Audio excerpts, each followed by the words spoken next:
အားလုံးပဲမင်္ဂလာပါဒီကျွန်တော်ရှင်းပြပေးနေကြအောင်လေးကတော့ microwave network plan နဲ့ design workflow လေးပါကျွန်တော်တို့ဒီ microwave network တော့ဒီ design လုပ်မယ်ဆိုရင်ကျွန်တော်တို့ကတော့ဒီချက်လေးသိဖို့လိုအပ်ပါတယ်ကျွန်တော်ဒီ quick propagation theory microwave တွေကိုကျွန်တော်ဒီလေတွေကိုဘယ်လိုထုတ်လွှင့်သလဲပြီးရင် communication principle တွေဘယ်လိုရှိလဲပြီးရင် transmission characteristic ပြီးရင် design လုပ်ဖို့အတွက်ကျွန်တော်တို့ကဒီမှာဆိုရင်ဘယ်လို data ချက်တွေလိုအပ်တယ်လဲပြီးရင် design workflow တွေ microwave network plan နဲ့ design principle တွေတော့သိထားဖို့လိုအပ်ပါတယ်။တော့ဒီဟာတွေကိုတော့ဒီနည်းကျွန်တော်ဒီအခြေခံလေးကျွန်တော်ရှင်းပြပေးရမယ်။ကျွန်တော်အဓိက telecom network မှာဆိုရင်အဓိကကျွန်တော်ဒီ transmission media လေးမျိုးသုံးပါတယ်။ကျွန်တော် coaxial cable communication, optical fiber communication နဲ့ microwave communication, satellite communication ဆိုပြီးတော့အဓိက communication media လေးကိုသုံးပြပါတယ်။ကျွန်တော်ဒီ microwave communication တွေကကျွန်တော်တို့ဘယ်လိုနေရာမှာသုံးလဲဆိုတာကျွန်တော်ရှင်းပြပါမယ်။ကျွန်တော်ဒီ microwave communication တွေကကျွန်တော်တို့ဒီဝေလန့်ခေါင်ဖျားတဲ့နေရာတွေပေါ့။ကျွန်တော်ဒီချင်းဘတ်တွေချင်းတို့စကိုင်းကျွန်တော် iPad တွေဆိုရင်ချင်းစကိုင်းရှမ်းဘတ်တွေဆိုရင်ကျွန်တော်ကမဆိုရင် fiber ဆွဲဖို့စင်မပြေဘူး fiber ဆွဲမဲ့ဆိုရင်လည်းကျွန်တော်ဒီပတ်စံအရန်ကုန်မယ်အချိန်ပေးရမယ်။အဲ့လိုချင်းတွေမှာဆိုရင်ကျွန်တော်ကနေပြီးတော့ဒီ fiber မဆွဲတော့ဘဲနဲ့ဒီ microwave ကိုသုံးပြီးတော့ကျွန်တော်တို့မဆိုရင်နောက်ဝက်ချိတ်ပါတယ်။အခုဒီ satellite communication ကကျွန်တော်တို့ဘေးချင်းတွေမှာသုံးလဲဆိုတော့ optical fiber လည်းသုံးလို့မရဘူး microwave communication microwave လည်းသုံးလို့မရဘူး microwave သုံးလို့မရဘူးဆိုတာ microwave က line outside transmission ဖြစ်တယ် line outside transmission ဆိုတော့ဂျားထဲမှာတောင်တွေကွဲနေတယ်ဘလို့မှလင်းထိုးလို့မရဘူးဆိုရင်ကျွန်တော်ဒီ satellite ကိုသုံးပြီးတော့ချိန်ပါတယ် satellite မှာကျွန်တော်ကဒီ capacity ကအများကြီးမရဘူးဒီကအပြင်ကျွန်တော်တို့ဒီ2 mat 5 mat 10 mat ပေါ့အဲ့လောက်ပဲဒါကြလို့ဆက်ပြီးတော့ဝယ်လို့ရတယ် capacity ကိုဒါပေမဲ့ satellite capacity အရင်စေးကြီးရယ်အဲကြောင့်ကျွန်တော်ကဒီ satellite site တွေဆိုရင်အဓိကကျွန်တော်သုံးပြတာကတော့ဒီ 2G ရယ် 3G ရယ်အဲ့လောက်ပဲအဓိကသုံးရတယ်အဓိကအပြင် boycott တစ်ဖက်သုံးရပါပေါ့ဗျာပြီး line outside transmission တော့ဒီ microwave ဆိုတာ line outside transmission ပါပဲ line outside transmission ဆိုတာကျွန်တော်ဒီမှာဆိုရင်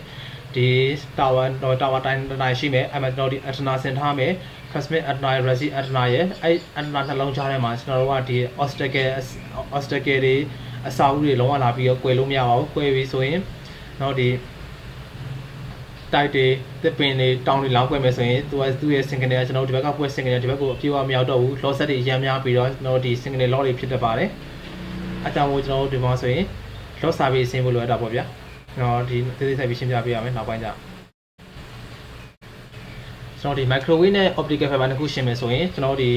microwave communication ကကျွန်တော်ဒီမှာဆိုရင်နေရာအများကြီးမယူကျွန်တော်ဒီမှာဆိုရင်ဒီ microwave link ဖြတ်ထုတ်မယ်ဆိုရင်ဖြတ်ထုတ်မယ်နေရာကျွန်တော်ကဘာမှဒီညှိနှိုင်းရမလို့ကျွန်တော် link ထိုးလို့ရတယ်ပြီး optical fiber ဆိုရင်じゃအဲ့လိုမရတော့ကျွန်တော်ဒီ optical fiber ကကျွန်တော်ဒီမှာဆိုရင် fiber တွေမြုပ်ဖို့အတွက်သူတို့ဒီ CB နဲ့ညှိရမယ်ပြီးတော့ဒီ fiber overhead ဆွဲမယ်ဆိုရင်ကျွန်တော်တိုင်နေထောင်ဖို့တော့ဒီမှာ CB နဲ့ညှိရမယ်ပြီးမြေနေရာအရန်ယူတယ်ပြီးကျွန်တော် microwave မှာဆိုရင်ကျွန်တော် small investment ကကျွန်တော်ဒီမှာဆိုရင်ရှင်းပြလို့အများကြီးပတ်စံအများကြီးမကုန်ဘူးကျွန်တော်ဒီမှာဆိုရင်အချိန်တိုတွင်းမှာကျွန်တော်ကဒီ link ကိုဆင်လို့ရတယ်ပြီးရင် maintenance ကလည်းလွယ်တကူလုပ်လို့ရတယ်ဒီကောင်မှာဆိုရင် fiber မှာဆိုရင်ကျွန်တော် investment အရင်ကြီးတယ်ပြီးရင် fiber ဆွဲဖို့အတွက်ကျွန်တော်ကဒီတနေရာမျိုးဆွဲဖို့ဆိုရင်အချိန်ရမ်းပေးရတယ်နောက်တစ်ခုကကျွန်တော်ဒီမှာဆိုရင်နေသဘာဝပြည့်စည်ပေါ့ကျွန်တော်ဒီမှာဆိုရင်သဘာဝဖြစ်တော့ဒီမြေပြိုတာတွေကျွန်တော်တို့ဒီသစ်ပင်တွေလဲတာတွေကြောင့်ဆိုရင်ဒီကောင်ကဆိုရင် easy to recover ဖြစ်တယ်ကျွန်တော်တို့ဆိုရင်မုန်တိုင်းတိုက်တယ်ကျွန်တော် antenna ဆောင်းတဲ့ဆိုရင် antenna alignment ပြန်ချိန်လိုက်ပြီးဆိုရင်ကျွန်တော်တို့ဒီမှာဆိုရင် link ကို recover ပြန်လုပ်လို့ရပါတယ်ကျွန်တော်ဒီ fiber ချမ်းအဲ့လိုမရတော့ကျွန်တော်ဒီမှာဆိုရင်ဒီကောင်က head to recover ဖြစ်တယ်ကျွန်တော်တို့ဒီ fiber တွေကလို့ fiber ကျပြပြီးဆိုရင်ကျပြတဲ့နေရာရှာရမယ်ပြီးရင်ကျွန်တော်တို့ဒီအနောက်ညှို့ထားတဲ့ fiber ဆိုရင်မြေပြန်တူးရမယ်ပြီးရင်ကျွန်တော်ပြန်ဆက်ကမယ်အဲ့လိုလုပ်ကြပါတယ်ပြီးရင်ကျွန်တော်ဒီမှာဆိုရင်နောက်တစ်ခုကတော့ဒီ microwave မှာဆိုရင်ဒီပေါ်၃ချက်ကတော့ microwave ရဲ့အားသာချက်ပေါ့ဒီအောက်က၃ချက်ကကျ microwave အားနည်းချက်ပဲကျွန်တော်ဒီမှာဆိုရင် frequency resource တွေ limited frequency resource ရှိတယ်ကျွန်တော်တို့မဲ့ frequency ဆိုကျွန်တော်အစိုးရစီကနေပြီးတော့ license ဝယ်တောင်းရတယ်တော့ fiber မှာကျအဲ့လိုမဟုတ်တော့ဘူးကျွန်တော်ဆိုရင်ဒီ frequency တဲ့ကန့်သတ်ထားတာမရှိဘူးပြီးရင်ကျွန်တော် license လည်းမလိုရဘူးပြီးရင်နောက်တစ်ခုကကျကျွန်တော်ဒီ microwave တွေကကျွန်တော်ဒီပြင် climate ပေါ့ဒီရာသီဥတုပေါ်ရမ်းမှုတည်ရရာသီဥတုပေါ်ပြီးရင်ကျွန်တော်ဒီ link ဖြတ်သန်းသွားတဲ့ကျွန်တော်ဒီ landfall ဆိုတာမြေမျက်နှာတင်ပြီးရင်ကျွန်တော်ကဒီ microwave link ရရှိဖို့ဖြတ်သွားလားမြေပေါ်ဖြတ်သွားလားအဲ့ပုံမူတည်ပြီးတော့ဒီ transmission quality ကတော့ဆိုရင် greatly affect တော့ဒီအကျိုးသက်ရောက်မှုအရရှိတယ်။အဲမှာကျလုံးဝကျွန်တော်တို့ဒီ eternal factor တွေအပူချိန်တွေရာသီဥတုတွေအပူချိန်လုံးဝအကျိုးသက်ရောက်မှုမရှိဘူး နော်အပြင်ကဖလားပူပူလောက fiber speed မှာလောကသွားထိရမရှိပါဘူးပြီး limited transmission capacity microwave မှာဆိုရင်တော့ capacity ကကန့်သတ်ထားရှိရဥပမာဆိုရင်ကျွန်တော်တို့20 MHz 2/6 ခွန်လောက်ဆိုရင် capacity ကကျွန်တော်တို့ဒီ180 Mbps လောက်ပဲရတယ်ပြီးသူ bandwidth ပုံမူတည် bandwidth နဲ့ modulation ပုံမူတည်ပြီးတော့ capacity ကအကန့်အသတ်ရှိရကျွန်တော်ဒီ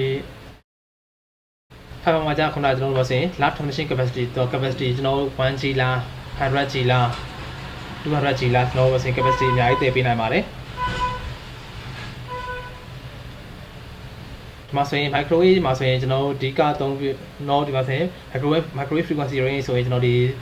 300 MHz ကနေပြီးတော့300 GHz ဒီကကျွန်တော်တို့ဒီမှာဆိုရင် microwave frequency range ဖြစ်တယ်ဒါပေမဲ့ကျွန်တော်တို့ telecom မှာအသုံးပြုတဲ့ frequency range ကတော့ဒီမှာဆိုရင်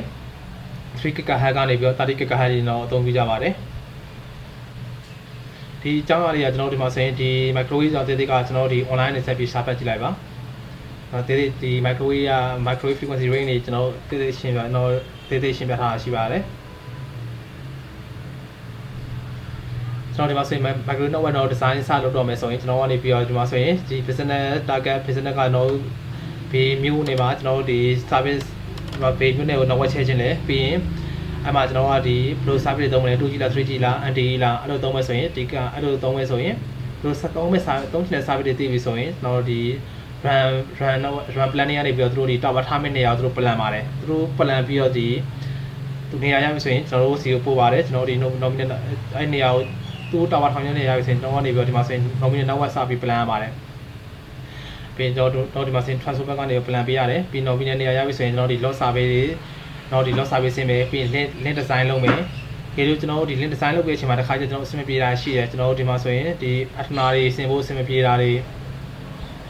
ပြီးကျွန်တော်ဒီ online issue တွေရှိမှဆိုရင်ကျွန်တော်တို့ဆိုရင် link design ပြန်ကြည့်ရချိန်ရတယ်ပြီးကျွန်တော်တို့ဒီမှာဆိုရင်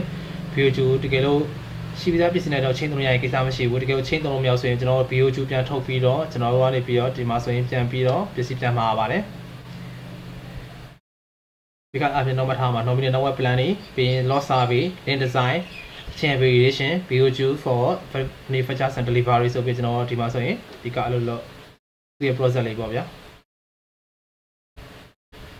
site information တော့ plan စလုပ်မယ်ဆိုရင် site information က information တွေရစုရတယ်အမှကျွန်တော်တို့ဒီ plan လုပ်ရမယ်ကျွန်တော်တို့ site information ကကျွန်တော်တို့site location siteရဲ့ဒီနေရာဘယ်နားလေးမှာရှိလဲပြီးရင် coordinate လက်တွေအတီးကျူတွေသူရဲ့မြေနေဒီကိုလိုရတယ် capacity တော့ပါရမယ် site ကိုကျွန်တော်ကမစင် capacity ဘယ်လောက်လို့လဲကျွန်တော် 2G လား 3G လား NDE လားသူတို့ဒီ traffic သုံးပြီးမှ traffic ပုံမူတည်ပဲကျွန်တော်တို့မစင် capacity ကို plan ပေးရတယ်ပြီးရင် tower ကျွန်တော်ဒီ guide map လားကျွန်တော်ဒီ support tower တွေလားပြီးရင် root site root tower တွေလားပြီးရင်တော့ဒီ microwave ပစ္စည်းထားဖို့တဲ့ equipment တော့ဖို့တွေအကုန်လိုအပ်ပါတယ်ဒီ microwave equipment information တော့ဒီကအပြင်ကျွန်တော်သုံးမဲ့ဥပမာဆိုရင်ကျွန်တော်သုံးမဲ့ banner တွေပေါ့ခုဆိုရင် banner ဆိုကျွန်တော် Huawei ZTE Ericsson Nokia ကျွန်တော်ဘာပစ္စည်းတွေသုံးမလဲကျွန်တော်ဒီသုံးမဲ့ပစ္စည်းပေါ်မူတည်ပဲကျွန်တော်ဒီမှာဆိုရင် equipment တွေကျွန်တော်ဒီ data တွေကုန်စုဖို့လွယ်ပါတယ်ကျွန်တော်ဒီ equipment microwave equipment တွေပြီးရင် antenna တွေပြီးရင် hybrid တွေပြီးရင် parameter file တွေမှာဆိုရင်ကျွန်တော်ဒီ radio data file တွေပြီးရင် antenna data file တွေပြီးရင် cable file ပြီးရင် connector parameter အဲ့ file တွေကိုကျွန်တော်ဒီ microwave လုပ်ဖို့အတွက်ဆိုရင်ဒီ file တွေကိုကျွန်တော်လိုအပ်ပါတယ်နောက်ဒီ TMO site ကနေပြီးတော့ကျွန်တော်ဒီ download ရပါတယ်တော့ဒီ data တွေမရှိဆိုရင်တော့ဒီ plan လေးလုံးဝလုပ်လို့မရပါဘူးပြီးနောက် plan ပြီးဆိုရင်ကျွန်တော်ဒီမှာဆိုရင်သူ KPI requirement ရှိတယ်ဒီ KPI requirement ကတော့ကျွန်တော်တို့ဒီမှာဆိုရင်နောက်ဝက်စမလုပ်ခင်မှာကျွန်တော်ကနေ pre-C ဘိုင်းမှာဆိုရင်ကျွန်တော်ကနေပေါ့ဒီ orbiter နဲ့ကျွန်တော်ကနေရင်းနှီးရပါတယ်ကျွန်တော်သူ့ရဲ့ဒီ network link KPI နဲ့တော့ KPI နေတော့ဘယ်လောက်ရှိရမလဲပြီး fake margin တွေဘယ်လောက်ရှိရမလဲပြီး NDA multiple plus range account နဲ့ကျွန်တော်ဘယ်လောက်ရှိရမလဲဆိုပြီးတော့ operator နဲ့တစ်ချက်ညှိရပါတယ်operator နဲ့လုပ်ပြီးတော့ဒီမှာ plan design principle ဆိုကျွန်တော်ဒီမှာဆိုရင်သူ့ရဲ့ requirement တွေကိုသူ့ဒီ design requirement တွေကျွန်တော်တို့ဒီ plan လုပ်ပြီးမယ်ပြီးနောက်တစ်ခုကကျွန်တော်တို့ဒီမှာဆိုရင် local map file ဆိုတာကျွန်တော်တို့ကဒီ microwave ရဲ့ line of sight ဆိုတာကျွန်တော်ကဒီ software ထဲမှာထည့်ပြီးတော့သုံးမယ်ဆိုရင်ကျွန်တော် site A နဲ့ site B ကြားမှာရှိတဲ့ကျွန်တော်ဒီ terrain file တော့ထုတ်ပေးရတယ်အဲ့လိုဒီ terrain ဆိုတာဒီမြေပြင်နေထားပေါ့အဲ့တော့ဘယ်တော့မှမြင့်သွားတယ်ဘယ်တော့မှတောင်ရှိရဲသူ့ elevation ကဘယ်လောက်ရှိရဲဆိုတာသိဖို့အတွက်ကျွန်တော်ဒီ local map file လိုအပ်ပါတယ်ပြီးရင်ကျွန်တော်တို့နိုင်ငံမှာရှိတဲ့ဒီ weather ချင်းတွေကျွန်တော်ဘယ်ညမှာဆိုရင်မိုးချင်းဘယ်လောက်ရှိလဲပြီးရင်ဘောလုံးကကျွန်တော်ဒီမှာဆိုရင်စုဖို့လိုအပ်ပါတယ် တော့ဒီ data မရှိဘူးဆိုရင် plan လေးလုံးလုံးလုပ်လို့မရပါဘူးသူရဲ့တော့ဒီမှာဆိုရင် design workflow လေးပေါ့တော့ဒီမှာဆိုရင်တော့တစ်ခုစ plan မယ်ပြီးရင် requirement analysis တော့ဒီမှာဆိုရင် data ကြီးကိုစုမယ်စုပြီးတော့ဒီမှာဆိုရင်တကယ်လို့ကျွန်တော်တို့ဒီ microwave design ရဲ့ plan လေးလိုအပ်လားလိုရဆိုရင်တော့စ plan တော့မယ်ပြီးရင် pre design မှာဆိုရင်ကျွန်တော်ကဒီ nominal ရင် plan နဲ့ nominal ရင် plan ပြီးတော့ကျွန်တော်က nominal plan နဲ့ဆိုတာတော့ဒီ loss survey တော့ဒီမှာဆိုရင် loss survey ကကျွန်တော်ဒီမှာဆိုရင်နောက်ဝက်ရင်ချိန်လိုက်တယ်ချိန်ပြီးကျွန်တော်ကဒီ desktop ပေါ့ဗျာ desktop ပေါ်နေပြီးတော့ကျွန်တော်ရင်စစ်တယ်တောင်းနေရှိမရှိပြီးရင်ကျွန်တော်ကရင် listen memory ရင်စစ်တယ် okay ဒီနောက်ဝက် design ရင်လုပ်တယ် topology ဆွဲပြီးဆိုရင်ကျွန်တော်တွေပြီးတော့ဒီ loss survey လုပ်တယ် link loss survey ဆိုတာကျွန်တော်တို့ site ကိုသွားတယ် site ကိုသွားပြီးတော့ဒီ tower ပေါ်တက်ပြီးတော့ဒီ site ကိုလမ်းကြည့်တယ်အဲ့ production တစ်လျှောက်မှာကျွန်တော်တို့ဒီ တိုက်တွေရှိလားအစာအုပ်တွေရှိလားသစ်ပင်တွေရှိလားဒီ loss survey ဆင်းရပါတယ်ပြီးကျွန်တော်တို့ဒီ tower height ကဘယ်လောက်လဲပြီးအဲ့ tower height မှာကျွန်တော်တို့ကဒီ free space ပေါ့ကျွန်တော်ဒီနေရာလောကဒီနောက်ထပ်အထနာသစ်ဆင်ဖို့ဒီနေရာလောကဘယ်နားလေးရှိလဲသူတို့အသေးစိတ်တွေကိုပြောစင်သူတို့အကုန်လုံးမှတ်လာပါတယ်ပြီးရင် loss ဆင်ပြစင်တော့ဒီမှာဆိုရင်နေ design စလုပ်ပါပြီနေ design မှာကျွန်တော်ကဒီ3 way frequency တွေပြီးရင် antenna မျိုးစား antenna တွေဘယ်လောက်သုံးမလဲ 1.2 လား 2.8 လားတော့ဒီမှာဆိုရင်သူ link design စလုပ်ပါတယ်ကျွန်တော်3 way frequency တွေ bandwidth တွေ modulation တွေ antenna site တွေတော့ဒီမှာဆိုရင် link design လုပ်ရတယ်ပြီးရင် output ထုတ်မယ် output ထုတ်ပြီးတော့ကျွန်တော်ဒီမှာဆိုရင်အကုန်လုံးပြန်ပြီးတော့ review ပြန်လုပ်မယ်ပြီးရင်ကျွန်တော်ဒီသတ်မှတ်ထားတဲ့ link KPI တွေကုန်ပြီလားပြီးရင်ကျွန်တော်ဒီ plan ထားတဲ့ဒီ signal level တွေကအဆင်ပြေလားအကုန်ပြန်စစ်မယ်တကယ်လို့အဆင်ပြေဆိုရင်ကျွန်တော်ဒီကောင်ကို output ပြန်ထုတ်ပေးပါမယ်အဲကျွန်တော်အဆင်ပြေစေလို့ဆိုရင်ကျွန်တော်ကနေပြီးတစ်ခါပြန်သွားမယ်ပြီးရင်ကျွန်တော်ဒီသူ့ရဲ့ဒီတခြား pricing ကိုချိန်မလားဒါမှမဟုတ်ကျွန်တော် antenna set တွေကိုချိန်မလားပြန်ပြီးတော့ plan ပေးရပါတယ်ဒီကကျွန်တော်မှတ်ထားမှာတရားထင်ပါဆိုရင် pre design loss survey ပြီး loss ဆင်ပြေဆိုရင်ကျွန်တော်ဒီ link design set လုပ်မယ် link design လုပ်မယ်ဆိုရင်ပြီးကျွန်တော် output ထုတ်မယ် output ထုတ်ပြီးတော့ကျွန်တော်ဒီ KPI တွေပြန်စစ်မယ် KPI တွေပြီးရဆိုရင်ကျွန်တော်ကနေပြီးတော့ဒီကောင်ကို deployment တွေကိုလွှဲပြီးတော့ကျွန်တော်တို့ဒီမှာဒီ link budget ထုတ်ပြီးတော့ဒီ link budget ကို deployment တွေကိုထုတ်ပြီးတော့ deployment တွေတစ်ဆင့်ကျွန်တော်တို့ဒီမှာဆိုရင် site ကိုစဆင်ပါတယ်နောက်တစ်ခါကျွန်တော်တို့ဒီမှာဆိုရင် capacity planning principle ကျွန်တော်တို့ဒီမှာဆိုရင်ဒီကအရေးကြီးဆုံးပေါ့ capacity planning ရ topology planning ရပြီး equipment configuration principle ဆက်ပြီးရှင်းပြပေးခြင်းပါတယ်ကျွန်တော်ဒီ microwave capacity plan မယ်ဆိုရင်ကျွန်တော်တို့ဒီမှာဆိုရင်ကျွန်တော်ကဒီ asset ကနေကျွန်တော်တို့ဒီ asset နော်ဒီ asset network ကနေပြီးတော့ဒီ9 ရောက်တဲ့အထိကျွန်တော်တို့ဒီမှာဆိုရင်သူ့ရဲ့ capacity ကိုတခု asset network ကနေပြီးတော့ကျွန်တော်တို့ဒီ capacity စုသွားမယ်နောက်ဆုံး9အထိတော့ပို့ပေးရတယ်အဲ့တော့ဒီမှာဆိုရင်ဒီ wire transmission network သူ့ဒီ capacity ကိုကျွန်တော်တို့ဒီမှာဆိုရင်ပြည့်မိအောင် plan ပေးရပါတယ်နောက်ဒီအရင်က E1 တွေပေါ့ E1 တွေဆိုရင်တော့ဒီ cover သူကဆိုရင် accumulated rule ဆိုတာဘယ်လိုပြောမလဲကျွန်တော်တို့ဒီပုံတော့တွားပါမယ်။ဟောဆိုရင်ဒီကောင်2 mat လွယ်ဆိုရင်2 mat ဆိုရင်4 mat ဆိုရင်ကျွန်တော်ဒီ link ကအနည်းဆုံး4 mat ရှိရတယ်။ cumulative row ဆိုတာအကုန်ပေါင်းသွားတယ်။ပေါင်းပြီးရတဲ့နောက်ဆုံးမှဆိုရင်ဒီကောင်2 mat ဒီကောင်ဆိုရင်ဒီ link ကအနည်းဆုံး10 mat ရှိရမယ်။အခုနောက်ဆိုရင်သူကအကုန်ပေါင်းသွားတာ cumulative row အကောင် E1 service တွေမှာကျွန်တော်အဲ့လိုပေါင်းတယ်။အခု Ethernet မှာကျကျွန်တော်အဲ့လိုပေါင်းကြမလို့ပါဘူး။အရှေ့ concept starting conversion rate ကိုအသုံးပြုပြီးတော့ကျွန်တော်ဒီမှာဆိုရင်ဒီကောင် project requirement like တော့ဒီမှာဒီ conversion rate ကိုကျွန်တော်အသုံးပြုပြီးတော့ကျွန်တော်ဒီမှာဆိုရင် capacity ကို plan ပြလို့ရပါတယ်ကျွန်တော်တို့ဒီကအားဖြင့် capacity ကို plan တဲ့အချိန်မှာအဓိကကျွန်တော်စဉ်းစားမှာ future capacity expansion တို့ပြီးစဉ်းစားပြီး plan ပေးရမယ်ပြီးကျွန်တော်တို့ဆိုရင် capacity ကိုလည်းအပူထားရမယ်အတိအကျကြီးကျွန်တော်အတိအကျထားဖို့ဆိုရင်ဒီနေ့ကျွန်တော် capacity 100လို့ဆိုရင်100အတိအကျမ plan ပါနဲ့ကျွန်တော်ဒီနောက်ဒီ3နှစ်လောက်မှာ capacity user ဘယ်လောက်တိုးလာမလဲပြီးရင်စဉ်းစားပြီးတော့ကျွန်တော်ဒီ capacity ကိုကျွန်တော်အပူထားပြရမယ်ပြီးရင်နောက်တစ်ခုစဉ်းစားမှာကျွန်တော်တို့ကနောက်ဒီမှာဆိုရင်နောက်တစ်ခုကကြာတော့ဘာစဉ်းစားမလဲဆိုတော့အဓိက capacity ကိုကျွန်တော်က clash 200 မှတ်ရှိမယ်200မှတ်ကနေပြီးတော့400မှတ်ကိုချိန်မယ်ဆိုရင်အဓိကကျွန်တော်ကဒီ hardware ကိုလုံးဝတော့မထိပဲနဲ့ software နဲ့ပြင်လို့ရကျွန်တော်ကြိုး plan ခဲ့ရမယ် software နဲ့ပြင်လဲဆိုတာကျွန်တော်ဒီ modulation တိုးမယ်ပြီးရင် bandwidth ချိန်မယ်ပြီးရင်အဲ့လိုကျွန်တော်ကြိုးပြီး plan ခဲ့ရပါတယ်တကယ်လို့ကျွန်တော်အဲ့လို plan ခဲ့ဘူးဆိုရင်တကယ်လို့ဒီ capacity ကကျွန်တော် set လို့မရဘူးဆိုရင် hardware upgrade လုပ်ရမယ် hardware upgrade ဆိုတာဘာလို့လဲဆိုတော့ကျွန်တော်ဒီမှာဆိုရင်ကျွန်တော်တို့ဒီ audio တစ်လုံး set စင်တာလို့ပြီးရင်သူ့ရဲ့ traction chain တာလို့ပြန်ပြီးလုပ်ခဲ့ရပါတယ်ပြီးကျွန်တော်တို့ဒီကရေးတော့ကျွန်တော်တို့ဒီမှာဆိုရင်ဒီ topology design နဲ့ capacity ရကြအလုံးဝသူကဆက်ဆက်မှုရှိတယ်ကျွန်တော်ကသုံးမဲ့ topology ကကျွန်တော်ဒီ range လား star လားကျွန်တော်မစင် our set ပြီးရှင်းပြပေးရမယ်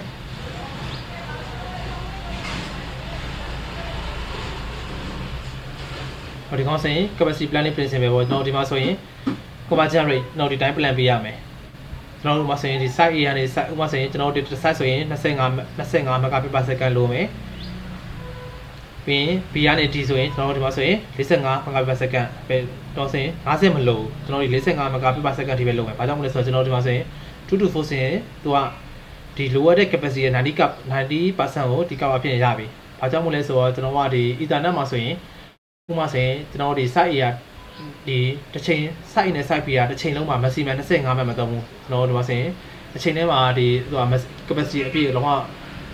ဖြစ်တောင်ဖြစ်ခဲ့တယ်အဲကြောင့်ကျွန်တော်တို့ဒီမှာဆိုရင်ဒီ conversion rate ကိုလိုက်ပြီးတော့ကျွန်တော် plan လုပ်ရပါတယ်ဒီ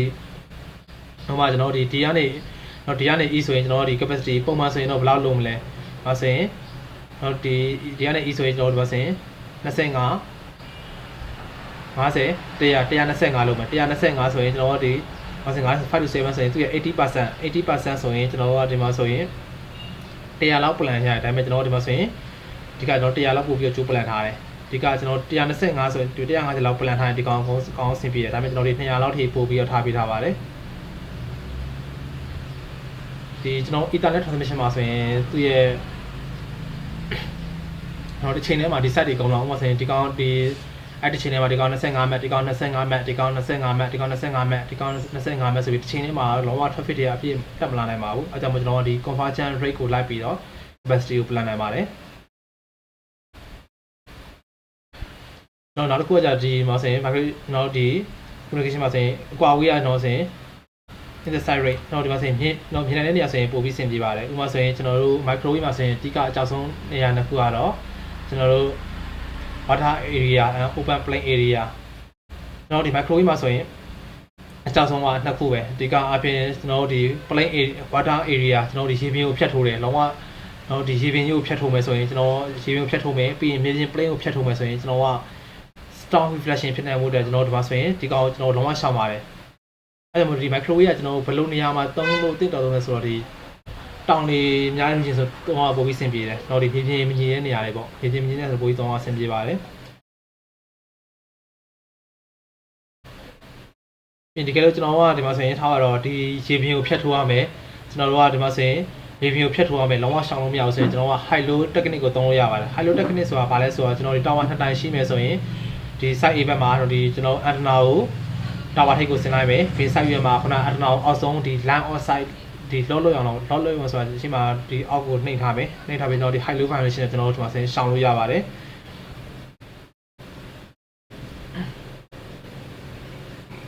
ပြီးရင်ကျွန်တော်ကဒီ microwave လေးကကျွန်တော်တို့ဒီမှာဆိုရင်ရန်ကြီး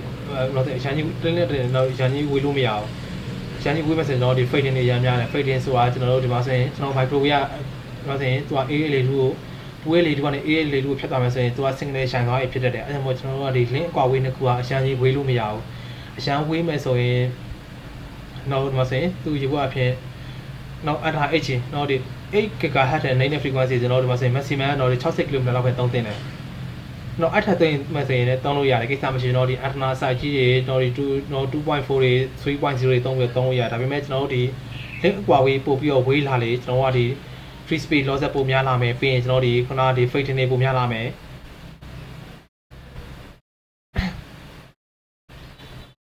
ပြီးတော့ဆိုရင်ဒီ note 10 channel တော့ဒီမှာဆိုရင်10 channel ပို့ပြီးတော့မြင့်တဲ့ frequency သုံးမယ်ဆိုရင်ကျွန်တော်တို့ဒီမှာဆိုရင်rain fading တော့ဒီကအပြင် rain fading ရဲ့ atmosphere absorption တွေကျွန်တော်ဒီကအပြင်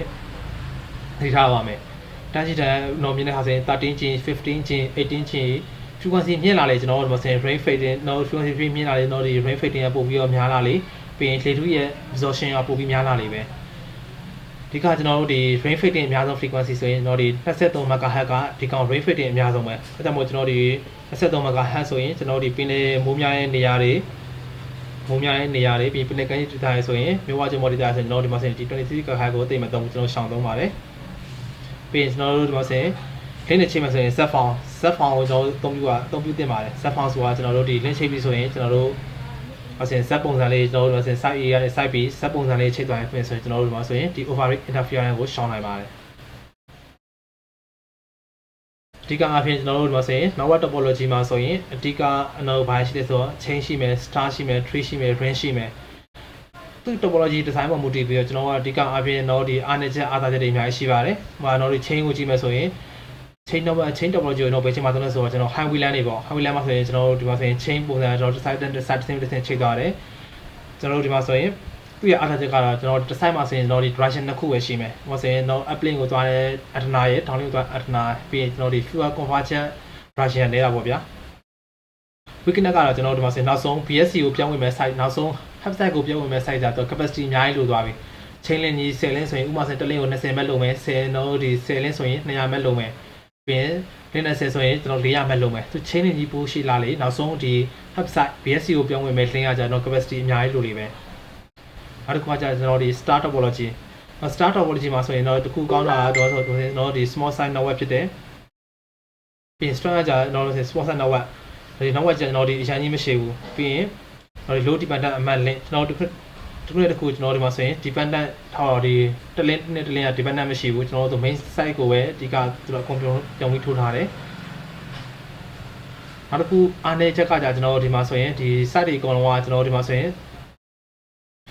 site တွေကကျွန်တော်တို့ဒီမှာဆိုရင်ဒီအားနည်းချက်ကကျဒီ main site မှာကျဒီ main site မှာကျကျွန်တော်တို့ဒီမှာဆိုရင် version တွေက အများကြီးထိုးရတော့မှာလေကျွန်တော်ဒီ star version အများကြီးထိုးချင်ကြမှာကျွန်တော် version တွေအများကြီးထိုးချင်ဆိုရင်ကျွန်တော်တို့သူ conversion version နဲ့အများများသွားမယ်ပြီးရင်ကျွန်တော်ဒီ line of sight တွေကလည်းအများကြီး line of sight တွေလည်းအကုန်လုံးကောင်းဖို့လိုအပ်မယ်ပြီး tree topology ကျွန်တော်ဒီ tree topology မှာဆိုရင်ဒီကအပြင်ကျွန်တော်တို့ဘယ်လိုနေရာမှာသုံးလဲဆိုတော့ဒီ small network and medium network တွေမှာကျွန်တော်ဒီကောင်သုံးပြုသင့်ပါတယ်နောက်ဒီမှာဆိုရင် line of sight တော့ဒီအနေနဲ့လိုမယ်ပြီးရင် distance short distance ကျွန်တော်ဒီမှာဆိုရင်ဒီ side အကွာဝေးကအရင်ကြီးမွေးတော့ဘူးပြီးရင်နောက်ဒီ quite side နှစ်ခုရအကွာဝေးကအရင်ကြီးမွေးရတဲ့အတွက်ကျွန်တော်တို့ကဒီ antenna site အကြီးကြီးမလိုတော့ဘူးပေါ့ဗျာပြီးရင်ကျွန်တော်တို့ဒီမှာဆိုရင် frequency difference တစ်ခုတော့ပြန်သုံးဖို့လည်းပိုဆင်ပြေတယ်ဒါပေမဲ့တစ်ခုအားနည်းချက်ကကျွန်တော်တို့ဒီမှာဆိုရင်ကျွန်တော်တို့ chain လိုပဲသူကဒီနောက်ဆုံး BSC site မှာဆိုရင်ကျွန်တော်တို့ဒီနောက်ဆုံး hub site မှာဆိုရင်သူက conversion capacity အများကြီးလိုအပ်တယ်ပြီးနောက်မှကျွန်တော်ပုံနဲ့ဆက်ပြီးတော့ရှင်းပြပေးရမယ်ကျွန်တော်ဒီမှာဆိုရင် brain network ဆိုရင်ကျွန်တော်ဒီမှာဆိုရင် reliability လုံးဝ download မရ link တွေပေါ့ဗျာ high capacity link တွေပြီးရင်ကျွန်တော် high capacity link တွေဆိုရင်တော့ဒီကောင် link ကိုဒီကအသုံးပြုရတယ်ပြီးရင်ဒီအားချက်ကကျွန်တော်ဒီ high reliability ကျွန်တော်ဒီတစ်ခု down ပြီဆိုရင်တစ်ခုကဒီတော့က down ပြီဆိုရင် drop ဘက်ကနေ network ပြန်တက်လို့ရပါတယ်ပြီးရင် routing protection တွေရထားပါတယ်သူ weakness သူရဲ့အားနည်းချက်ကကျွန်တော်ဒီမှာဆိုရင် high capacity အများကြီးလိုမယ်ပြီးရင် load တော့ရမယ်ကျွန်တော်ဒီတစ်ခုနဲ့တစ်ခု patch ထားပြီးဆိုကြမှာကျွန်တော်တို့ဆိုရင် size နဲ့ size ပြီးလည်း load လုပ်မယ်ပြီးရင် size ပြီးနဲ့ size ပြီးလည်း load လုပ်မယ်ပြီးရင် version ဒီ design ထည့်ရတော့ဆိုရင်အနည်းဆုံးဒီ lower နှစ်ခုလောက်လိုမယ် line of sight ကပို့ပြီးတော့လိုအပ်ပါမယ်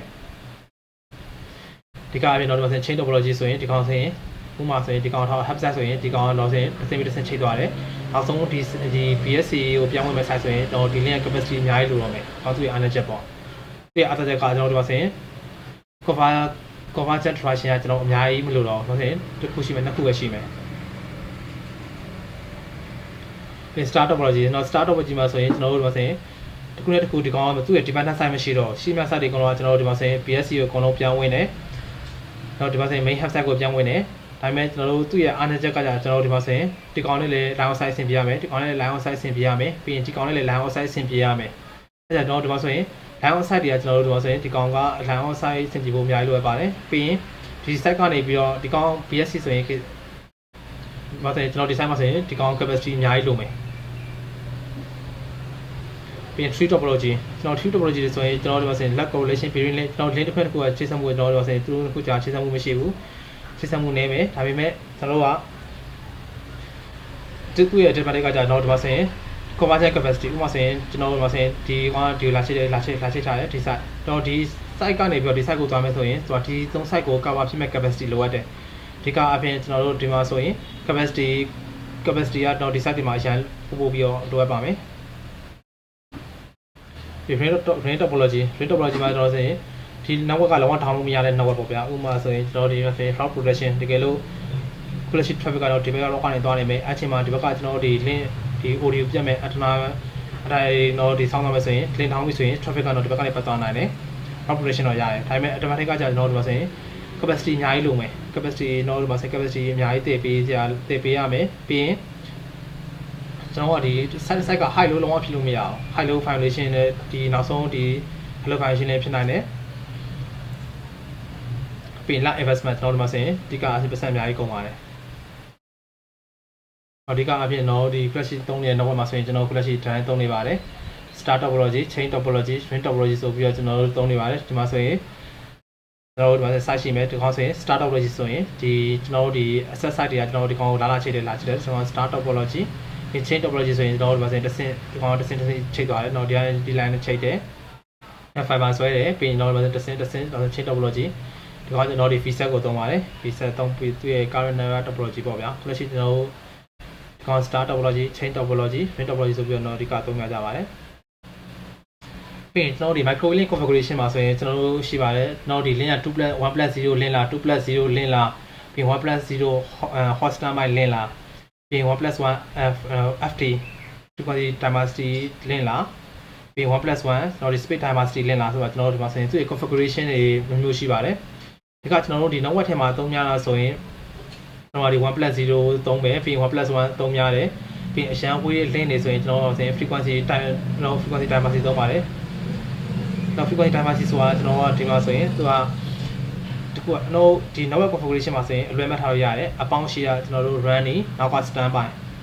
နောက်ဒီမှာဆိုရင်ကြည့်လိုက်ဒီ flash run နေရကျွန်တော်ဒီ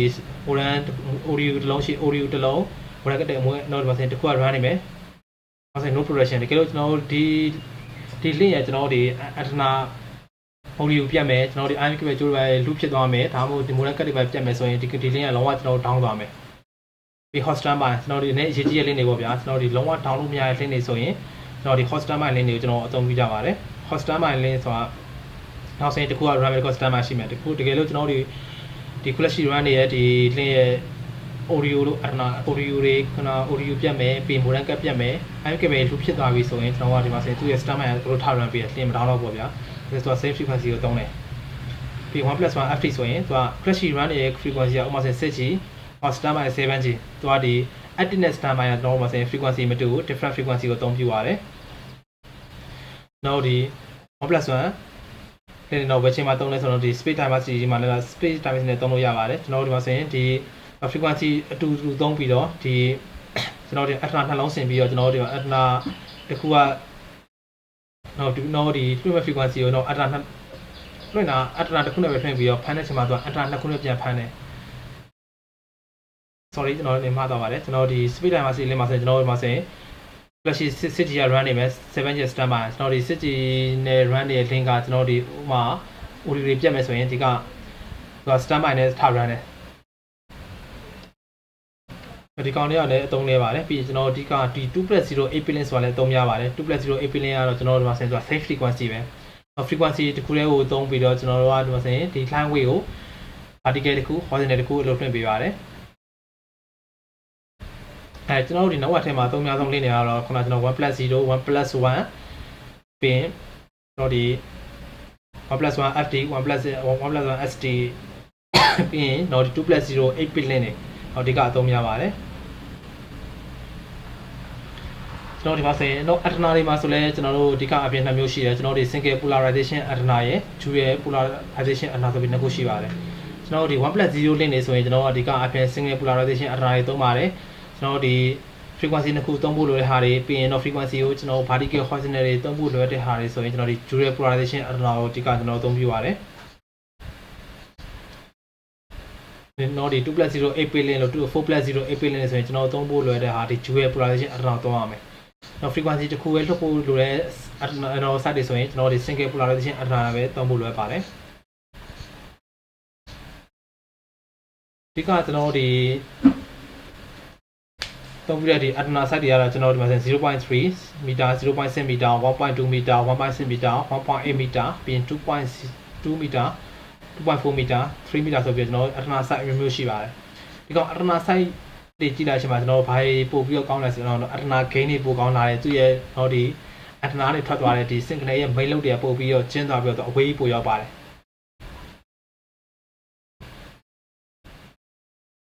ပြီးကျွန်တော်ဒီမှာဆိုရင်တော့ဒီကျွန်တော်ဒီ antenna site သေးလေးကိုကျွန်တော်ဒီ low frequency ကျွန်တော်ဒီ low frequency တွေမှာမသုံးသင့်ပါဘူးဆိုတော့ကျွန်တော်ဒီ low frequency မသုံးသင့်ပါဘူးကျွန်တော်တို့ဒီက low frequency ဆိုတာဘာလဲဆိုတော့ကျွန်တော်ဒီ 6G 7G 8G 10G ကျွန်တော်ဒီ 13G အောက်က 13G အောက်မှာနှိမ့်တဲ့ကျွန်တော်ဒီ low frequency မှာကျွန်တော် 0.3 အထထောင်မသုံးသင့်ပါဘူးပြီးတော့ဒီ frequency မြင့်နေမှာဆိုရင်ကျွန်တော်တို့ဒီ frequency အမြင့်နေမှာဆိုရင် frequency မြင့်နေမှာဆိုရင်ကျွန်တော်တို့အထထောင် site သေးကိုသုံးသင့်ပါတယ်ကျွန်တော်ဒီ microwave မှာဆိုရင်ကျွန်တော်တို့ဒီ frequency အမြင့်နဲ့ဘာခေါ်လဲဆိုတော့ frequency နှိမ့်နေတော့အဝေးပို့ပြေးလိမ့်မယ်အဲကြောင့်မို့ကျွန်တော်ကဒီမှာဆိုရင်နော် frequency အမြင့်နေသုံးမဲ့ site တွေဆိုရင်တော့ site လမ်းမြင်နေရတယ်နော်ဒီအရင်ကြီးမွေးဘူးဒီကျွန်တော် frequency အနေသုံးတဲ့ဟာတွေ 6G 7G ဆိုရင်တော့တချို့ site တွေဆိုရင် site ကျွန်တော်တို့အဝေးဆိုလမ်းမမြင်ရပါဘူးပြီးရင်တော့အကောင်းဆုံးကကျွန်တော်ဒီ 2.0 အထနာထက် 2.0 မီတာထက်ကျွန်တော်တို့ကဒီပို့ပြီးမသုံးသင့်ပါဘူးအထနာ site ရန်ကြီးရဆိုရင်ကျွန်တော်တို့ဒီ tower ပေါ်မှာလေးနဲ့တိုက်ပြီးဆိုရင်နည်းလေးအကောင်ရှိန်အထနာနည်းလေးလှုပ်နေမယ်အထနာလှုပ်နေမယ်ဆိုရင်ကျွန်တော်တို့ဒီမှာဆိုရင်ဒီ signal level မငြိမ်တော့ကျွန်တော်တို့ဒီမှာဆိုရင် fading များနေမယ်เนาะ signal ကဥပမာဆိုရင် -35 dBm ဆိုရင်နောက်ဆိုရင်သူကအများနဲ့ F18 ရဲ့ down fading အများဖြစ်နေမယ် F18 ဆိုတာတော့ signal ပို့ပြီး35နေပြီးပို့ပြီးကောင်းလာဖြစ်မယ်ပြီးရင်135 dBm နေပြီးပို့ပြီးနည်းသွားတယ်140 dBm ပဲဖြစ်သွားမယ်အဲကြောင့်မလို့ဒီမှာဆိုရင်ဒီကြံပေးချင်တာကျွန်တော်တို့ဒီ plan ပြီဆိုရင်ဒီ Atma site ကြီးတွေကိုမလို့ဖက်နဲ့လည်းမသုံးပါနဲ့ပြီးရင်ဒီ2 meter ထက်ပို့ပြီးတော့မသုံးသင့်ပါဘူးတော့ဒီ2 meter ထက်ပို့ပြီးတော့ကျွန်တော်ဒီ 2.4 Atma ပဲသုံးနေဆိုရင်လင်းနေရန်ဝေးတယ်ဆိုရင်လင်းနေအရန်ဝေးလို့ကျွန်တော်ဒီ 2.2 meter ထပ်ပို့ပြီးတော့ခြေအထိုင်လို့တဲ့ဆိုရင်ကျွန်တော်ဒီကအပြင်တော့ဒီ speed diversity သုံးသင့်တယ်ပြီးရင်တော့ TP node ST speed diversity လည်းသုံးသင့်ပါတယ်ကျွန်တော်ဒီ microwave frequency မှာဆိုရင်ဒီကကျွန်တော်မှာဆိုရင်သုံးတဲ့ frequency ပေါ့ကျွန်တော်ဒီမှာဆိုရင်နောက်နိုင်ငံမှာဆိုရင်တော့ဒီက frequency ဒီကသုံးပြပါတယ်ကျွန်တော်ဒီမှာဆိုရင် lower 6G ပြီးရင် upper 6G ပြီးရင် lower 7G higher 7G lower 8G higher 8G ပြီးရင်တော့11G 13G 15G 18G 23G ဆိုပြီးတော့ဒီ frequency ကိုဒီကကျွန်တော်သုံးပြရပါတယ်ကျွန်တော်တို့ဒီ frequency သုံးပြီဆိုရင် lower 6G ဆိုရင်ကျွန်တော်ကဒီမှာဆိုရင်2 frequency တွေကတော့ဒီလောက်မကရရှိမယ်နောက်သူရဲ့ center frequency ကဒီလောက်ရှိတယ်နောက်နေပြီးတော့ lower 6G သုံးမယ်ဆိုရင်ကျွန်တော်ကအစိုးရစီကနေပြီးတော့ license ဝယ်ရတယ်ကျွန်တော်ဒီ lower 6G ကိုမှကျွန်တော် frequency range ဟောဆိုရင်6000လေး6100ကျွန်တော်သုံးမယ်ဆိုရင်သူဒီအဲ့ဒီ frequency range ကိုဝယ်ပြီးတော့ကိုယ့်အကို channel ပိုင်းလေးပြန်တော့လို့ဆိုရင် channel ပိုင်းပြန်ခွဲပြီးတော့ channel 1 2 3အဲ့လိုပြန်ခွဲပြီးတော့သုံးရပါတယ်ဒီကကျွန်တော်မှတ်ထားမယ် frequency လေးကကျွန်တော်ဒီမှာဆိုရင် lower 6G upper 6G lower 7G upper 7G lower 8G upper 8G နောက်ဒီ 11G 13G 15G 18G ကျွန်တော်ဒါလေးသိထားပြီးကြပါပြီပြီးတော့နောက်တစ်ခုကကျွန်တော်ဒီမှာဆိုရင် frequency planning principle ပေါ့ဗျာကျွန်တော်ဒီကတော့အရင်ကကျွန်တော်ဒီ CCIC technique ပေါ်ခင်ရတော့ကျွန်တော်ဒီမှာဆိုရင်ဒီတိုင်းပဲသုံးပါတယ်ကျွန်တော်ခုနောက်ပိုင်းထုတ်တဲ့တော့ဒီ IUA ပါဆိုရင်ကျွန်တော်တို့ဒီ CCIC technique ပါလာပြီ CCIC ဆိုတာတော့ဒီကို channel interference နဲ့ cancel အဲ့ technique မှာဆိုရင်ကျွန်တော်တို့ဆိုရင်ဒီ angle ထဲပို့ပြီးတော့ကျင်းတော့ပို့ပြီးသုံးလို့ရတယ်ဥပမာဆိုရင်နောက် isolation တော့ဒီ frequency မှာဆိုရင်တော့ဘာရှိလဲဆိုတော့ဒီ channel 1 2 channel 1ရဲ့2ရဲ့ဆိုရင်အကောင်ကကျွန်တော်တို့ဆိုရင် cut ရှိရတယ်အဲ့ဆိုရင်ကျွန်တော်ဆိုရင် adjacent channel လို့ခေါ်တယ်တော့ဒီ channel 1ရဲ့3ရဲ့ပြီး1ရဲ့4ရဲ့ဆိုရင်အဲ့လိုတစ်ခုခြာသွားရတယ်ကျွန်တော်ဘာလို့ခေါ်လဲဆိုတော့ဒီကောင်ကိုကျွန်တော်ကနောက်ပါစေ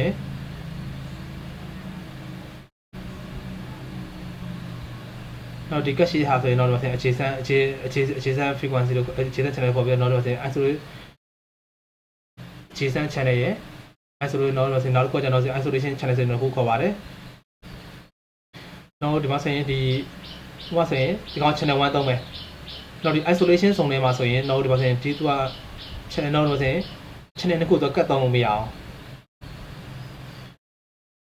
channel ကတ်သုံးလို့မရအောင်ဆိုတာကျွန်တော်ဘယ်လိုပြောလဲဆိုတော့ဥပမာဆိုရင်ဒီရေလို့ကျွန်တော်ဒီ link နဲ့ link ရကျွန်တော်ဒီ angle separation ကကျွန်တော်ဒီ50အောက်နေပဲဆိုရင်ဒီကောင်ကကျွန်တော်တို့ဒီ channel 1ဆိုရင်ဒီကောင် channel 3သုံးရမယ် channel 1နဲ့2ကိုတော့ကတ်သုံးလို့မရအောင်ဒီကောင် isolation စုံမလို့ဒီစုံထဲမှာရှိရဆိုရင်တော့ဒီ channel ကိုတစ်ခုခွာသုံးရမယ်နောက်မှဆိုရင် channel 1 13လား14လား15လားလို့ခွဲသုံးရမယ်ပြီးနောက်တစ်ခုကကျွန်တော်ဒီ adjacent channel crop polarization စုံကြဘာကိုပြောလဲဆိုတော့နော် adjacent channel ကျွန်တော်တို့ဒီ adjacent channel ဆိုတာတော့ဆိုတာရှင်းပြသလိုပဲ channel 1ရဲ့2ရဲ့ adjacent ကျွန်တော်ဒီ13ရကျွန်တော်ဆိုရင်13ရကျွန်တော်တို့ဆိုရင် isolated channel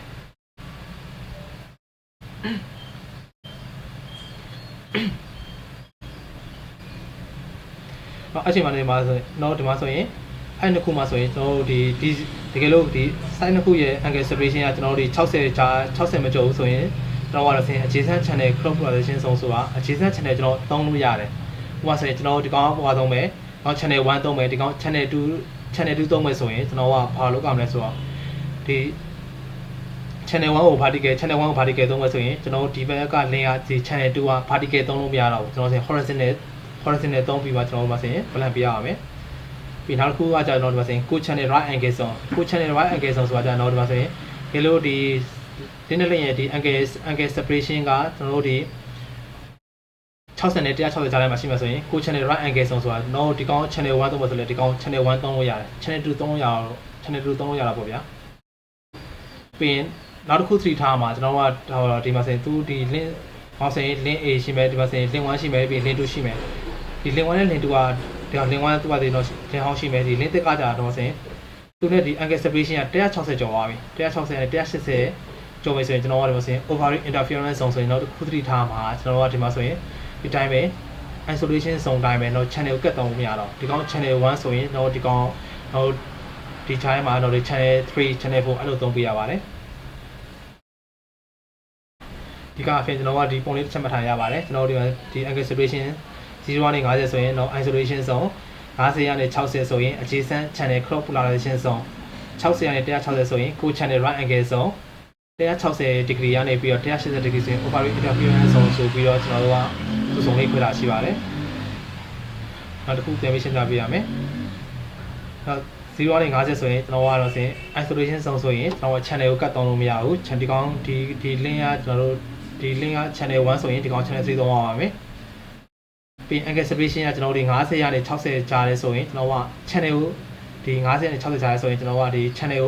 ကိုကတ်သုံးလို့ရတယ်ဟိုဆိုရင်ဒီ link က channel 1သုံးမယ်ဒီနားလေးမှာရှိမဲ့ link ကကျွန်တော်ကဒီမှာဆိုရင် channel 2သုံးပြီးတော့ဒီ link က particle ဆိုရင်ဒီကောင် horizontal ကိုကျွန်တော်တစ်ချက်သုံးပြရပါတယ်ပြီးရင်ကျွန်တော်တို့ဒီ60ကနေ160ဆိုရင်ကျွန်တော်ကအစဉ်ကို channel right angle zone ဆိုရင်တော့ဒီ channel တူတူသုံးလို့ရတယ်ဒီကောင် channel 1ဆိုရင်ဒီကောင်လည်းတော့ဒီ channel 1သုံးလို့ရတယ်ဟောအချင်း interference ဖြစ်ပါဘူးတစ်ခု3ထားမှာကတော့ဒီ angle separation က160 degree ကနေ180 degree ဆိုတော့တစ်ခု3ထားမှာတော့ဒီကို channel တွေကိုတော့သုံးလို့မရတော့ဒီကအပြင်ကျွန်တော်တို့ဆိုရင်isolated channel ကိုတော့သုံးပါမယ်တော့ဒီမှာဆိုရင်ဒီကောင် channel 1ဆိုရင်ဒီကောင်ကတော့ဒီ channel 3သုံးပါရပါchannel 3 4အဲ့လိုသုံးပါရပါတော့အချုပ်အားဖြင့်ပြန်ပြီးပြောမယ်ဆိုရင်ကျွန်တော်တို့ဒီ microwave plan လေးလုပ်မယ်ဆိုရင် preparation မှာဆိုရင်ကျွန်တော်တို့ဒီ site information တွေလုပ်မယ်ပြီးရင်ကျွန်တော်တို့ဒီ microwave log survey report ကျွန်တော်အလုံးအရေးကြီးပါတယ်ဒီကျွန်တော် log survey မစင်ဘူးဆိုရင်ကျွန်တော်တို့လုံးဝအဆင်မပြေပါဘူးဒီပြီးရင် technical site survey report ပြီးရင်ကျွန်တော်တို့ဒီမှာဆိုရင် breaker တွေအဓိကပေါ့အဓိက technical site survey report မှာဆိုရင်ကျွန်တော်ဘာတွေလုပ်လဲဆိုတော့တော့ဒီမှာဆိုရင်ဒီ tower space location တွေပြီးရင်ကျွန်တော်တို့ဒီမှာဆိုရင် breaker တွေအကုန်လုံးပြီးရင်ကျိုးဒီ fiber ကျိုးတွေကျွန်တော် optical ကျိုးဘယ်နှခုလို့လဲပြီးရင်ကျွန်တော်ဒီက power ကျိုးတွေဘယ်နှခုလောက်လို့လဲအသေးသေးလိုရပါတယ်ပြီးရင် site design report site design မှာကျွန်တော်တို့ဒီ microwave link တွေကိုဒီ cabinet ကိုပြန်ထားမှာလဲပြီးရင် microwave ကျိုးဘယ်လိုဆွဲမလဲပြီးရင်အသေးသေး design preparation လိုရပါတယ်ပြီးရင် topology plan လုပ်မယ်ဆိုရင်ကျွန်တော်တို့ဒီကအပြင် padlock file ကိုဒီကလိုရပါတယ် padlock ကတော့ကျွန်တော်တို့ဒီမှာဆိုရင်သူက license free မပေးပါဘူးသူက0နဲ့ကြီးပါတယ်ပြီးကျွန်တော်ဒီ Google F file လုပ်မယ် Google F file လုပ်မယ်ဒီ capacity plan လေးမှာလုပ်မယ်ဆိုရင်ကျွန်တော်ဒီ link information တွေလုပ်မယ်ပြီးရင် traffic plan တွေ battery traffic တွေကိုကျွန်တော်ဒီဘယ်လိုသွားမလဲအကုန်လိုရပါတယ်ပြီးရင်နောက်တစ်ဆင့်တော့ frequency plan တွေကျွန်တော်ဒီ frequency plan လေးဆိုရင်ကျွန်တော်တို့မှာဆိုရင် interference report တွေထုတ် interference report တွေကျွန်တော်ဒီထုတ်ကြမယ်ပြီးရင် high load violation report တွေထုတ်ကြမယ်ပြီးရင် link informationနောက်ဘယ် link ကဘယ် frequency တွေသုံးထားလဲကျွန်တော်ဒီမှာဆိုရင်ဒီကအကောင့်တွေအကုန်ကျွန်တော်ဒီသိထားဖို့လည်းပါတယ် link budget နောက်ဆုံးကျွန်တော်ဒီ plan လေးလည်းအကုန်ပြီးပြီဆိုရင်ကျွန်တော်ကနေပြီးတော့ဒီ link budget ဒီ site သွားဆင်ဖို့အတွက်ဆိုရင်ကျွန်တော်ကနေပြီးဒီ TI 10 technical installation 10ကိုကျွန်တော်ကနေပြီးတော့ဒီ link budget ထုတ်ပြရပါတယ်အဲ့ link budget ထဲမှာဆိုကျွန်တော်အသေးသေးတွေအကုန်ပါတယ်ကျွန်တော်ဒီ antenna ဒီ block degree ကိုလှည့်ပြီးထိုးအောင်လဲပြီးရင်နောက်ဒီ antenna height ကတော့ tower ရဲ့ block height မှာဆင်ရမလဲပြီးရင် path profile တော့ပေါ်ထုတ်လဲရပါတယ်ပြီးရင်ကျွန်တော်ဒီမှာဆိုရင် site A နဲ့ site B မှာဆိုရင်ကျွန်တော်ဒီမှာဆိုရင် tower ပုံဒီ tower ပုံသေးသေးတွေလုပ်မယ်ပြီးရင်ဒီ space တော့ဒီ antenna ဆင်ဖို့ဒီနေရာ space သေးသေးလုပ်မယ်ပြီးရင် equipment room ကျွန်တော်တို့ ဒီပစ္စည်းထားမဲ့အခန်းရဲ့ကျွန်တော်တို့ဒီမှာဆိုရင်ပုံစံလေးလိုအပ်မယ်ပြီးရင်ကျွန်တော်တို့ဒီ microwave equipment ဆင်ဖို့အတွက်ကျွန်တော်တို့ဒီမှာဆိုရင် IDU ပေါ့ microwave equipment ဆင်ကျွန်တော်ဒီ IDU ဆင်ဖို့ကျွန်တော် space ရှိမရှိအကုန်လုံး IDI အကုန်လိုအပ်ပါတယ်ကျွန်တော်ဒီ IDI မှတ်ထားရကျွန်တော်ဒီမှာဆိုရင်ကျွန်တော် microwave plan လုပ်မစင်ဒီက DI မှတ်ထားရပါပြီကျွန်တော်ဒီ preparation လုပ်မယ်ပြီးရင် topology plan လေးလုပ်မယ် capacity plan လေးလုပ်မယ်ဒီကအရေးကြီးဆုံးကကျွန်တော်တို့ဒီမှာဆိုရင်ရှင်း9နှစ်စာလောက်ကိုကျွန်တော်ကြိုး plan ထားရမယ်ဒီ capacity plan နောက်10နှစ်စာပေါ့နောက်10နှစ်စာလောက်ကိုကျွန်တော်တို့ဒီမှာဆိုရင်ဒီ topology plan topology ရဲ့ဒီ capacity plan လုပ်တဲ့အချိန်မှာကျွန်တော်ကရှေ့10နှစ်စာလောက်ကြိုး plan ထားပိုပြီးစင်ပြေပါတယ်ပြီး frequency ယူတဲ့အချိန်မှာ frequency ယူတဲ့အချိန်မှာကျွန်တော်ဒီမှာဆိုရင်အဓိကကျွန်တော်တို့ဒီအရေးကြီးပါတယ်အားကြောင့်မို့အရေးကြီးလဲဆိုတော့ကျွန်တော်ဒီ frequency ကောင်းကောင်းမြည်ခဲ့လို့ဆိုရင်တော့နောက်ပိုင်းဒီ software upgrade လုပ်မယ်ဆိုရင်ကျွန်တော် interference ဖြစ်နိုင်ကြပိုပြီးများလာနိုင်ပါတယ်ဒီ interference အဲ့ရှောင်ဖို့ဆိုရင်ကျွန်တော်ကဒီ frequency ယူတဲ့အချိန်မှာလဲကျွန်တော်ကဒီမှာဆိုရင် software upgrade လုပ်ဖို့ဒီ bandwidth ချဲ့ဖို့အတွက်ကြိုပြီးတော့ကျွန်တော်ကဆိုရင် frequency ကိုတော့ဖောက်ပြီး plan ခဲ့တင်ပါတယ်